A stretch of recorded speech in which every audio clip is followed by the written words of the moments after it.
Uma Guerra Americana se tornou a minha obra preferida, por vários motivos.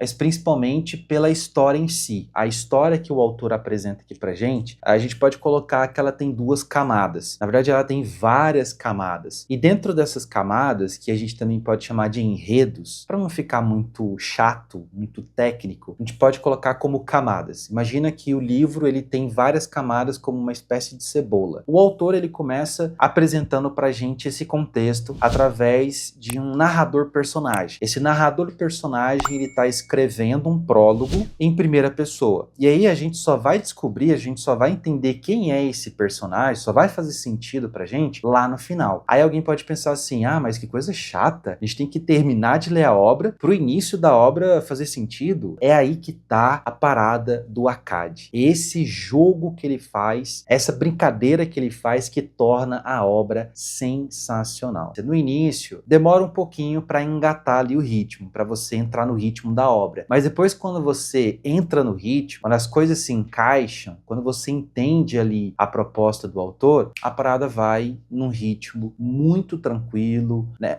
Inclusive, mérito, posso esquecer de falar isso, mérito da tradução do Érico Assis. Eu acredito que o Érico, ele conseguiu traduzir toda a essência da prosa original desse livro, porque a tradução, ela é perfeita, simplesmente perfeita. Basicamente, a primeira camada desse livro, que não é um spoiler, já é citado lá no início do livro, o autor ele fala pra gente que os Estados Unidos vai passar por uma segunda guerra civil, que ele chama de Segunda Guerra de Secessão. Essa guerra civil ela vai acontecer num contexto bem futuro, num futuro não tão distante e não tão impossível de se acontecer. É uma guerra civil que vai acontecer lá o início dela em 2075 e ela termina em 2095. 2075 e termina em 2095. Essa é a primeira camada. Inclusive, é a camada que dita o ritmo de toda a obra. Essa primeira camada, ou seja, uma história distópica que se passa nos Estados Unidos, novamente dividido, porque eu vou explicar agorinha por quê, dividido e dentro de um contexto de uma guerra civil, em que você tem um cenário muito bem preparado, muito bem desenvolvido. Esse mundo, né, esse mundo hipotético que ele cria ali pra gente ali, baseando-se nesse histórico, né, nesse passado centenário dos Estados Unidos, é muito possível de se acontecer. A segunda camada dessa obra é a forma como ele vai, né, pontuando essa narrativa, esse enredo. É basicamente assim, ele apresenta esse cenário de guerra civil e a segunda camada, que é a camada onde que a gente vai percorrendo, a gente acompanha a jornada dramática de uma família que será profundamente afetada por essa guerra civil. Até então, no início, no caso, o livro ele é separado em 4 partes, e essas 4 partes, ele vai mostrando pra gente a evolução desse confronto, desse conflito, dessa guerra que está, né, em andamento.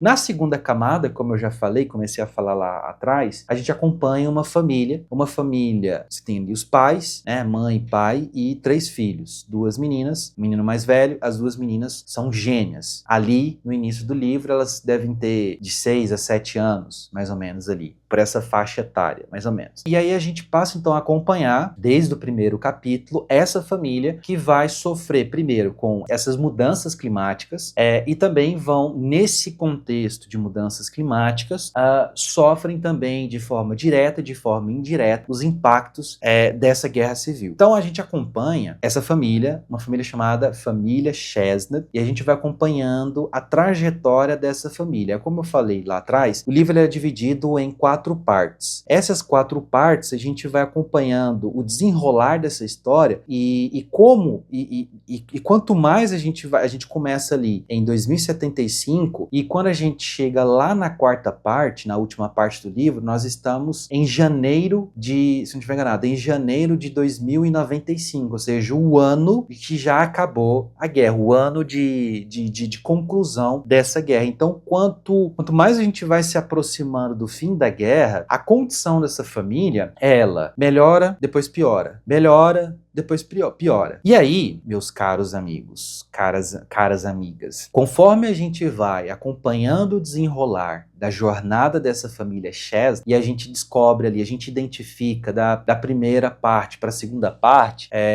a gente descobre que a protagonista da história é uma das filhas desse casal, que ela se chama Sarah Chesney. E aí, por conta da pronúncia errada que a professora dela faz, e ela passa então a adotar esse novo nome, né, que é Sarah, S-A-R-A-T. Esse T no final, a gente leria ele como se fosse um nome em francês, como se tivesse esse acento no final. Eu acredito que seria assim, Sarah. E aí a gente vai acompanhando a jornada dessa garotinha que vai crescendo, vai crescendo, vai crescendo, até se tornar uma jovem mulher, né, basicamente. E é essa personagem, pela ótica dela, pela perspectiva dela, que a gente vai acompanhando a tragédia, a simples jornada trágica dessa personagem em meio a essa guerra civil. E aí envolve questões como família, como ela encara essas perdas, como ela vai cada vez mais se radicalizando nesse processo. E a radicalização dela não é devida a uma ideologia política, não tem nada a ver. A radicalização dela acontece de forma, eu até diria de forma pragmática. É uma radicalização porque ela busca vingança contra aqueles que impôs a ela um sofrimento, fez com que ela perdesse pessoas muito importantes. Nessa brincadeira aí, ela vai perdendo quase toda a família nessa brincadeira. Mas eu não vou comentar aqui como ela vai perdendo esses entes queridos, porque se eu falar como ela vai perdendo, estraga a experiência. Porque na hora que você vai lendo, né, na hora que ela... um mérito do autor e da tradução são as descrições. As descrições que o autor faz de uma cena, de um local onde ela tá, as descrições que ele faz do momento em que ela tá, enfim, é simplesmente perfeito. É uma série de elementos que tem dentro desse livro, que por isso eu falei lá no início do vídeo, ele se tornou um dos meus livros preferidos. É essa união desses elementos que vão compondo essa narrativa até a gente chegar no final. Quando a gente chega no final da terceira para a quarta parte, quando a gente descobre, por exemplo, ali vai um momento em que essa família, a mãe, os filhos, eles serão transferidos para um campo de refugiados, por exemplo, que lá no início acontece uma tragédia. Aí eles ficam 5 anos nesse campo de refugiados. Acontece novamente uma outra tragédia. Aí os irmãos, eles sobrevivem e existe um governo ali desse Estados Livres do Sul que, vendo a tragédia que cai sobre esses irmãos, eles se compadecem, né, desses irmãos e cria ali uma iniciativa para compensar o sofrimento e a perda desses irmãos, né, que é a Sarah, a Dana, a irmã dela gêmea, e o Simon, o irmão dela, que quando eles moravam nesse campo de refugiados, o irmão ele se envolve com os rebeldes, com os grupos rebeldes do Sul, e aí sim, ali você tem toda uma questão ideológica, política, bem característica daquela região ali do Sul. Aí acontece uma tragédia nesse campo de refugiados, eles são deslocados, eles recebem desse governo uma casa e uma propriedade para eles viverem ali como uma forma de compensação, né, devido ao sofrimento que a tragédia que caiu sobre esses irmãos. E aí, nesse momento em que eles estão vivendo nessa casa que é doada pelo governo dos Estados Livres do Sul, acontece outra tragédia. E, meu Deus, essa outra tragédia é de cortar o coração. Quando ela chega ali no hospital, ela se depara com aquela cena, meu Deus, é assim, a cada avanço que acontece é uma tragédia na vida da Sarah. E a cada tragédia que cai sobre ela tem uma resignação que é assim, é absurda. Só que por trás dessa máscara de resignação, de resiliência, que aparenta ser uma resiliência, na verdade é uma aparência que por trás tem todo ali um sentimento de vingança. Ela quer se vingar de qualquer jeito. Enfim, Pra encerrar, ela é presa.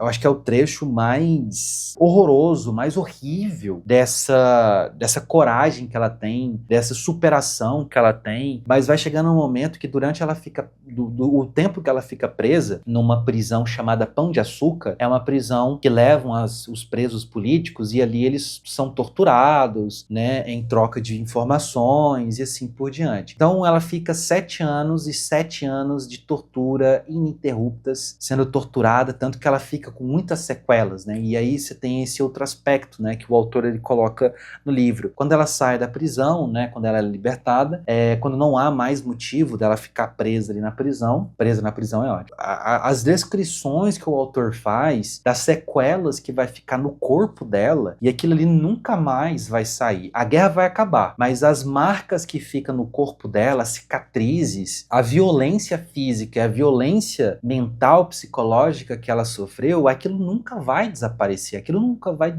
dissipar na cabeça dela. Então, o que move a Sarah, essa resignação dela, é baseada numa vingança. Ela quer se vingar profundamente de todos aqueles que fizeram isso com a terra dela, com o estado dela, com a família dela e assim por diante. A única coisa que ela quer é isso. E aí a gente chega no final da obra, no final do livro, que é uma parte, assim, eu acho que é a parte mais emocionante da obra, que é o momento em que ela é libertada, né? Ela é solta da prisão e ela volta para casa onde ela vivia com os irmãos. E quando ela volta, ela descobre que o irmão se casou com a cuidadora dele, que ele precisa agora de muitos cuidados e tal, e ele se casou com essa cuidadora e teve um filho. E é um trecho que é muito emocionante. Assim, é simplesmente emocionante. Quando ela volta para essa casa, quando quem tá narrando pra gente não é mais esse personagem, esse narrador em terceira pessoa, e quem narra agora a história é o sobrinho da Sarah, né? O filho do irmão dela com essa cuidadora, que ele se chama Benjamin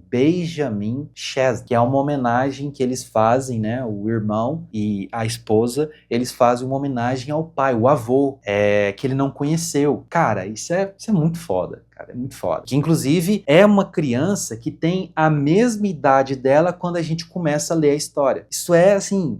E aí, só para finalizar, nesse trecho, quem narra pra gente é essa criança de 6 anos de idade. E a inocência, sabe, você tem ali uma discrepância, que a Sarah, aos 17 para 18 anos de idade, já fez muita coisa, foi presa, foi torturada, sobreviveu, voltou, mas ela está completamente destruída, né? O corpo dela está completamente marcado, com muitas sequelas, com muito ressentimento, com muita sede de vingança e se depara com o sobrinho dela, que é uma criança extremamente inocente, extremamente fofa. Ele vai, só para dar um exemplo, o Benjamin, né, o sobrinho dela, ele vê que a tia tá muito brava, tá muito incomodada, e aí ele fica martelando na cabeça dele assim, nossa, será que ela me odeia? Será que ela não me ama mais? E assim, é muito puro, é muito inocente essa aproximação que ele vai fazendo, cada vez mais eles vão se aproximando,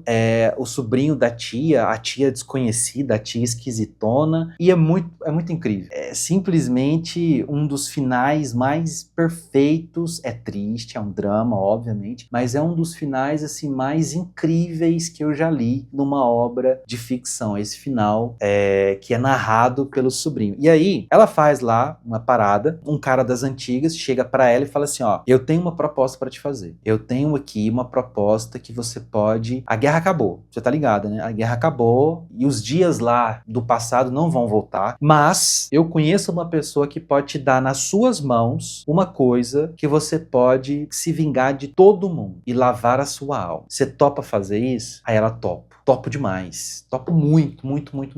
E ela sabe das consequências, né? Ela sabe profundamente que isso vai ter consequências irreversíveis. Então ela paga o preço. Então ela pega o sobrinho dela, vamos com a tia, você tá afim de ir pra uma aventura com a tia? E ele fica super empolgado, porque é uma criança inocente. E aí ele vai narrando tudo isso, que a tia chegou no quarto, acordou ele, falou, você quer vir com a tia numa aventura? eu quero. Então pega sua mochilinha, coloca suas roupinhas e vamos. Aí ela paga uns caras pra levar ele, pra levar o sobrinho dela, pra uma região que é conhecida como uma região neutra. Dentro dessa guerra civil, é uma região que é conhecida como uma região neutra. Uma região lá no Alasca. Então ela manda os caras, 2 desconhecidos, levarem o sobrinho dela pra uma região completamente desconhecida e os caras simplesmente jogam ele ali no orfanato. Tempos depois, ela deixa uma carta pra ele. Ele lê essa carta quando ele completa 18 anos. Ele lê a carta, ele simplesmente embrulha essa carta e joga fora. Tempos depois, ele vai perceber que tem um segredo ali naquela carta, que ele descobre que há ali uma localização dos diários que a tia dele escrevia, relatando tudo. Ela explica tudo o que aconteceu, toda a jornada dela, de tudo. Então ele passa a conhecer a tia dele um pouco melhor quando ele vai, depois de bem velho, já formado como historiador, inclusive o cara se forma em história e ele pesquisa sobre a guerra e tudo mais, mas ele percebe que falta alguma coisa, que falta um pedacinho de um quebra-cabeça para colocar ali naquele grande quebra-cabeça. Que o que faltava justamente eram os diários que a tia deixa para ele de presente, de herança, na verdade. E ele, quando ele começa a ler esses diários, quando ele termina de ler esses diários, são mais de 9 diários, completamente escritos, manuscritamente, né? Na mão, ele escrevendo na mão. E depois que ele termina de ler, ele pensa assim, será que eu levo isso daqui pro museu, para eles colocarem lá e tal? Não quero, não vou fazer isso. Ele tem os motivos dele, ele simplesmente lê, depois que ele lê tudo, ele simplesmente toca fogo em tudo, pra ninguém saber sobre aquilo, só ele sabe sobre aquilo. E aí cara, é foda demais esse final, é muito foda. Só que aí, quando ele faz isso, ele fala assim, de todos os diários que a minha tia deixou, vou ver se eu acho aqui. Aqui, ó, achei. Na página 348. Ele fala assim, ó, há apenas uma página, isso aqui é para finalizar o vídeo. Há apenas uma página dos diários de Sarah Chestnut que não queimei. A primeira página do primeiro livro. Eu a levo na carteira e de vez em quando leio as primeiras frases. Abre aspas, que aqui é o trecho. Quando eu era pequena, morava com meus pais e meu irmão e minha irmã em uma casinha junto do mar do Mississippi. Eu era feliz.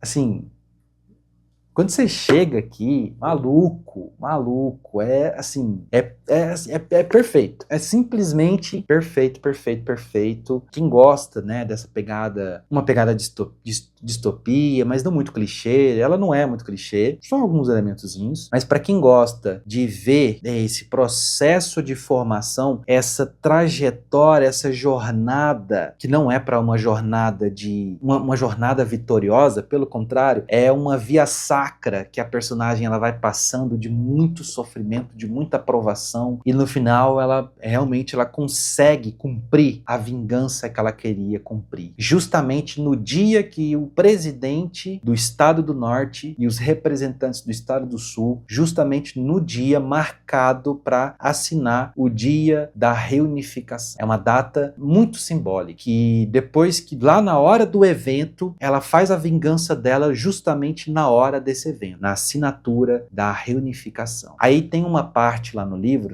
já estou finalizando, em 2123, todo o caso termina ali, a guerra acaba em 2095, mas acontece um outro evento que vai ser, né, um evento que vai afetar todo o Estado do Norte, Estado do Sul, serão afetados, e quem será responsável por isso será Sarah Chestnut. Ela vai cumprir, né, com a vingança dela. Em 2123, que eles vão começar a investigar quem foi o autor vamos colocar assim, desse ato que ela faz ali, que ela é completamente desconhecida. E o sobrinho dela, ele queima os livros, os diários dela, justamente para ela permanecer como uma pessoa que nunca existiu, basicamente. Enfim, eu falei para vocês que essa aqui é uma obra minha obra preferida de 2024, esse livro é de 2017, mas profundamente entrou, né, para os melhores livros livros já lidos na minha breve vida. Muito, muito, muito, muito bom. Recomendo demais Uma Guerra Americana. Recomendo, inclusive, para quem gosta de Mad Max, que lembra muito, em alguns aspectos, Mad Max, isso daqui. Galera, então, sim,